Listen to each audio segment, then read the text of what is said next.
So ఏంటి సరే అంటే హోలీ ఏమి రంగులు గింగులు ఏం లేవు, మరి హోలీ జరుపుకోరా మీరు? హోలీ జరుపుకోవడానికి ఇక ఫ్రెండ్స్ అందరూ దూర ప్రాంతంలో ఉన్నారు. ఇక్కడ జనరల్గా నా ఫ్రెండ్స్ అందరూ ప్రపంచవ్యాప్తంగా ఉంటారు. అవును, అన్ని మతస్థులు ఉంటారు. రెండోది ఇంకా గ్రామీణ ప్రాంతంలో ఉంటే కొద్దిగా సరదాగా ఉంటుంది.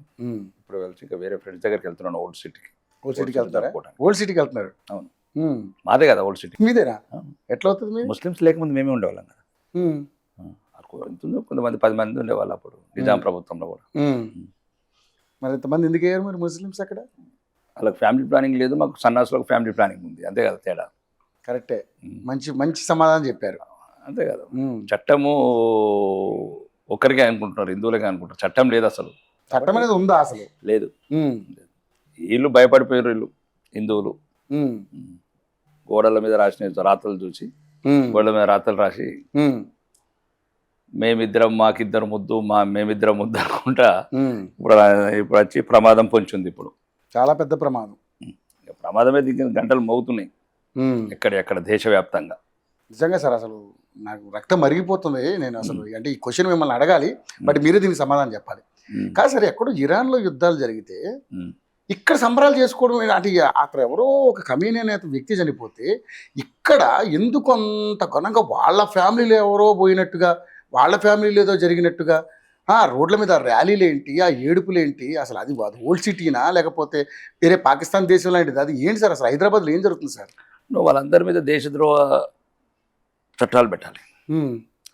ముఖ్యంగా చనిపోవడం ఎవరైనా బాధాకరం. కమ్యూని కావచ్చు, లేకపోతే ఉక్రెయిన్లో ఉన్న సైనికులు కావచ్చు, రష్యాలో ఉన్న పౌరులు కావచ్చు, అమెరికా సైనికులు కావచ్చు. ప్రపంచం లోపల యుద్ధం దేనికి పరిష్కారం కాదు అని మన భారత ప్రధానమంత్రి చెప్తున్నారు. శాంతితో ఉండాలని, అది దట్ ఈస్ సెపరేట్ సబ్జెక్టు.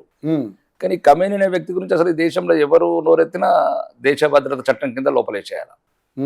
ఎందుకంటే కమేని అతను మన జమ్మూ కాశ్మీర్కు బహిరంగంగా మద్దతు పలికినప్పుడు తీవ్రవాదులు, అవును, ఉగ్రవాదులకు, అంటే మన దేశం మీద, మన హిందువులను చంపిన వాళ్ళ మీద, లక్షలాది మంది హిందువులను నిల్లగొట్టిన వాళ్ళ మీద, హిందువులను నిలగొట్టడానికి ప్రధాన కారణం కూడా కమేని.